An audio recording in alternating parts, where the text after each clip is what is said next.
इसीलिए संत की दुरुस्ती के लिए मैं गाहे गाहे कंपस पर भी निगाह डाल लेता। ऊंचे नीचे और टेढ़े मेढ़े रस्तों से गुजरकर मैंने 3 किलोमीटर का फासला तय किया और एक खुश्क नाले के करीब पहुंच गया। नाले के दरमियान बारिशी पानी के गुजरने की वजह से रेत उभर आई थी और साथ में छोटे बड़े पत्थर बिखरे पड़े थे। झाड़ियां वगैरह नाले के किनारे पर मौजूद थी। दरमियानी इलाका साफ था। नाले की चौड़ाई 50-60 गज के बकदर थी और बदकिस्मती से वहाँ से 700-800 गज के फासले पर मौजूद टेकरी पर इंडियन आर्मी के एक सेक्टर का बेस मौजूद था, जहाँ से नाले का ये दरमियानी हिस्सा आसानी से देखा जा सकता था। झाड़ियों के अंदर लेटकर मैंने दूरबीन आंखों से लगा ली। बेस पर गैर मामूली चहल पहल देखते ही मुझे यकीन हो गया कि इन तक ब्रिगेडियर प्रकाश के हलाक होने की खबर पहुंच चुकी है। 10 आदमियों का एक दस्ता मुझे बेस से नीचे उतरकर नाले की समत आता दिखाई दिया। वो यकीनन जाए वकुआ की जानिब रवाना थे। तमाम के तमाम हथियारों से लैस थे। वो नाले में उतरकर मेरी जानिब बढ़ने लगे। उनके पीछे एक और दस्ता था जो नाले में आने की बजाय सीधे रास्ते पर चलते हुए वकुए की जानिब बढ़ता गया। ये मेरी खुशकिस्मती थी कि मैं तेज रफ्तारी से चलते हुए उस जगह पहुंच गया था, वरना यकीनन इनसे रास्ते में मुठभेड़ हो सकती थी और ऐसी सूरत में मेरा मारा या पकड़ा जाना यकीनी था। मेरे पास इसके अलावा कोई चारा नहीं था कि वहीं छुपा रहूं। दूरबीन स्मॉल पैक में डालकर मैं जल्दी से झाड़ी के मजीद अंदर खिसक गया। झाड़ी के तने के करीब पहुंचकर मैं बिल्कुल साकित लेट गया, यूं कि अपने सांस की आवाज खुद मुझे भी सुनाई नहीं दे रही थी।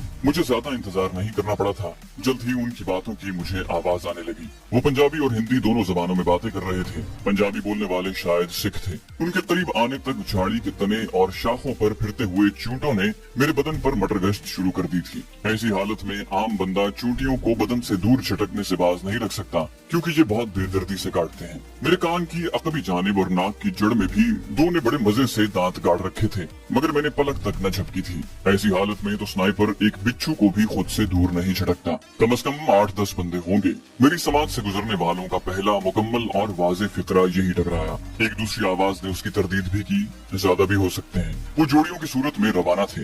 अपने हथियार उन्होंने तैयार हालत में पकड़े हुए थे। एक आदमी नाले की दाएं और दूसरा बाएं समत की निगरानी कर रहा था। यार अच्छा हुआ ब्रिगेडियर प्रकाश से तो जान छूटी। खज्जल ख्वार करके रखा था बेगैरत ने।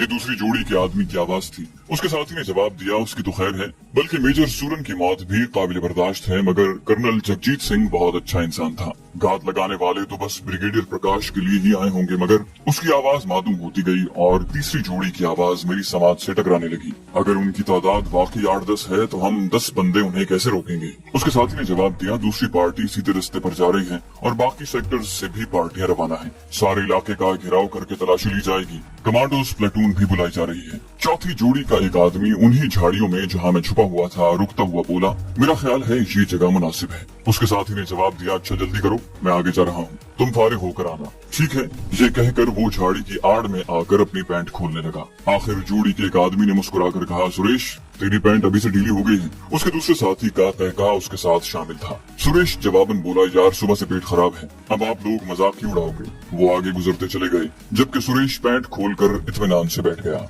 उसका रुख मेरी जानिब था, मगर उसकी निगाहें अपने साथियों की तरफ मुतवज्जे थी। मैं उस वक्त झाड़ी का हिस्सा बना हुआ था। मेरे बदन का कोई जुज भी गिली सूट से बाहर नहीं था। सर पर रखी हुई टोपी ने पूरे चेहरे को ढांप रखा था। मखसूस स्याह रंग की क्रीम मैंने पूरे चेहरे पर थोपी हुई थी। स्नाइपर राइफल पर भी मैंने सब्ज रंग के कपड़े की कतरने इस अंदाज से बांधी हुई थी कि सिवाय राइफल के थाने के कोई चीज नजर नहीं आ रही थी। अचानक फजा में वायरलेस सेट की आवाज गूंजी।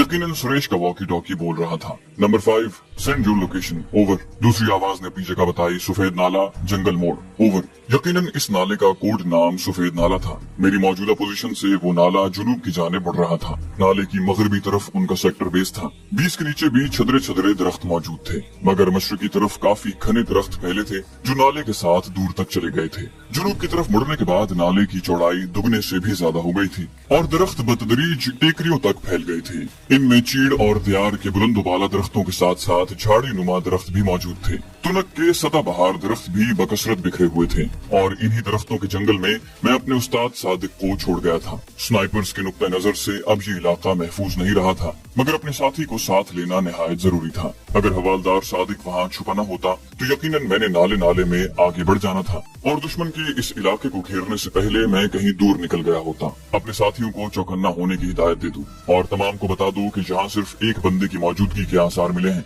वो बहुत अच्छा निशानेबाज और मंजा हुआ स्नाइपर है। इस एक ही ने हमारे 8 आदमियों को शहीद कर दिया है। इसलिए एहतियात से काम लें। ओवर। मुसलमानों की देखा देखी दूसरे मजाहिब के लोग भी अपनी जंग में हलाक होने वाले सिपाहियों को शहीद कहने लगे हैं। नंबर 5 ने गोया बात समझ जाने का इकरार किया। रॉजर। किसी भी छोटी से छोटी बात की फौरन इत्तला देना। Cap listening out. अहकाम देने वाले ने उसे आउट कहते ही दूसरी पार्टी को पुकारना शुरू कर दिया। Number 6 send your location. Over. जवाब मिला Nala road junction. Over. Copied message same to you. पूरी बात दोहराने की जरूरत उसने इसलिए भी महसूस नहीं की थी कि नंबर 5 से होने वाली गुफ्तगू नंबर 6 भी सुन रहा था। रॉजर। नंबर 6 की तरह से समझ आने की इत्तला मिलने पर वो उसे भी लिसनिंग पर रख कर तीसरी पार्टी से बात करने लगा। इस मर्तबा उसने नंबर 7 को पुकारा था, मगर नंबर 7 की आवाज सुनाई नहीं दे रही थी। यकीनन वो हमसे दूर था। कंट्रोल की मुख्तलिफ पार्टियों को पुकारने की आवाज फजा में गूंजती रही। गुफ्तगू जारी रही। वो वॉकी टॉकी सेट की तरफ मुतवज्जे रहा और फिर मुट्ठी में रेत भरकर अपनी सफाई करने लगा। पैंट बांधते वक्त उसकी नजर गैर इरादी तौर पर उसी झाड़ी की तरफ उठ रही थी जहाँ मैं छुपा बैठा था, और उसकी बदबख्ती कि मैंने उसे चौंकते देखा। मुसलसल उस जानिब घूरने पर उसे मेरी हैयत ने चौंका दिया था। यूं भी मैं अफरा तफरी में छुपा था, इसलिए झाड़ियां वगैरह अपने ऊपर नहीं डाल सका था। बेल्ट बांधे बगैर वो जमीन पर पड़े अपने हथियार की तरफ मुतवज्जे हुआ। उसके हथियार संभालने तक मैं ये फैसला कर चुका था कि मुझे क्या करना है। ठक की आवाज के साथ उसके सर में रोशनदान खुल गया। वो नीचे गिर कर तड़पने लगा। मैं जल्दी से झाड़ी से निकला और उसकी लाश को घसीट कर झाड़ी में फेंक दिया। उसका वॉकी टॉकी सेट मुझे कारामद लगा। वॉकी टॉकी सेट माँ इजाफी बैटरी उठाकर मैंने अपने पास रख लिया और फिर झाड़ियों की ओट में रहते हुए मैंने उसके जाने वाले साथियों की तरफ निगाह दौड़ाई। वो फरलांग भर आगे निकल गए थे। दूरबीन निकाल कर मैंने बेस की तरफ निगाह दौड़ाई।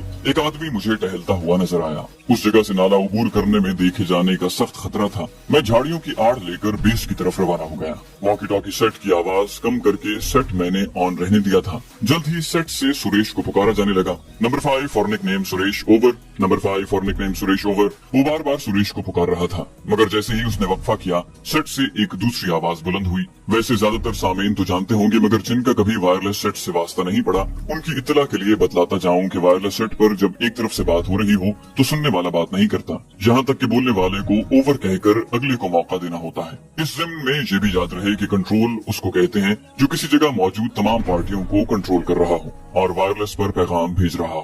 Control for number 5। Over. Yes number 5 for control. Over. वो कंट्रोल को जवाब देने लगा। नंबर 5 निकनेम सुरेश कहाँ गया है और जवाब क्यों नहीं दे रहा? वो रफा हाजत के लिए रुका था। 15-20 मिनट होने को हैं, पता नहीं क्यों जवाब नहीं दे रहा। मैंने उसकी तलाश में आदमी भेज दिया है। ओवर। अकेला आदमी नहीं भेजना, तमाम को वापस लेके जाओ। हरी अप एंड जल्दी से ओके रिपोर्ट भेजो। ओवर। कंट्रोल से बोलने वाले का लहजा काफी सख्त और तंबीही था। रॉजर। नंबर 5 जल्दी से बोला, मगर कंट्रोल की तरफ से कोई जवाब नहीं मिला था। उनकी गुफ्तगू सुनकर मेरे कदमों में खुद ब खुद तेजी आ गई थी। थोड़ी देर बाद मैं बेस के नीचे से होकर नाला उबूर कर रहा था। उस जगह मैं बेस से भी नजर नहीं आ रहा था और नाले में मौजूद दुश्मन की नजर से भी ओझल था। नाला उबूर करके मैं जूं ही झाड़ियों में घुसा, वॉकी टॉकी एक मर्तबा फिर बोल उठा। Number 5 for control. ओवर। उसकी आवाज सख्त घबराई हुई थी। Yes over. कंट्रोल की आवाज आई। नंबर 5 घबराहट आमेज लहजे में बोला, सुरेश कत्ल हो गया है। ओवर। हरी अप, पोजीशन ले लो, वो यहीं कहीं छुपा है। मैं बाकी पार्टियां भेज रहा हूँ, जवानों को कहो आड़ में रहें। ओवर। नंबर 5 ने कहा। Roger. Control for Lali sector base. Over. Control यकीनन उसी बेस को राब्ता कर रहा था जहाँ से मैं गुजर कर आया था। Base for control send your message. Over. क्या अपने आदमी तुम्हारी नजर में हैं? ओवर। यस मुझे नजर आ रहे हैं। ओवर। क्या उनके अलावा कोई हरकत नजर आ रही है? ओवर। नो अब तक तो नजर नहीं आई, जैसे ही नजर आएगी मैं आपको बता दूंगा। ओवर। Over and all. ये कहकर कंट्रोल तमाम पार्टियों को सफेद नाले की तरफ इकट्ठा होने की हिदायत जारी करने लगा। मैंने उनकी गुफ्तगू के इख्तिताम पर वॉकी टॉकी को बंद कर दिया, क्योंकि मुसलसल चलने पर बैटरी ने खत्म हो जाना था। वो एक इजाफी बैटरी मेरे पास मौजूद थी, मगर फिर भी अक्लमंदी का तकाजा यही था कि मैं वॉकी टॉकी के इस्तेमाल में किफायत शारी से काम लूं। उनकी गुफ्तगू ने मेरे कदमों में बिजली भर दी थी। मैं जितना जल्दी वहाँ से गायब हो जाता बेहतर था। अगर एक बार वो जंगल को घेरे में ले लेते तो यकीनन मैंने चूहेदान में फंस कर रह जाना था, बल्कि मेरे साथ उस्ताद सादिक ने भी मारा जाना था। किलोमीटर भर सफर तय करने के बाद मैं थोड़ा सा रुका। स्मॉल पैक से नक्शा निकाल कर मैंने अपनी समत दुरुस्त की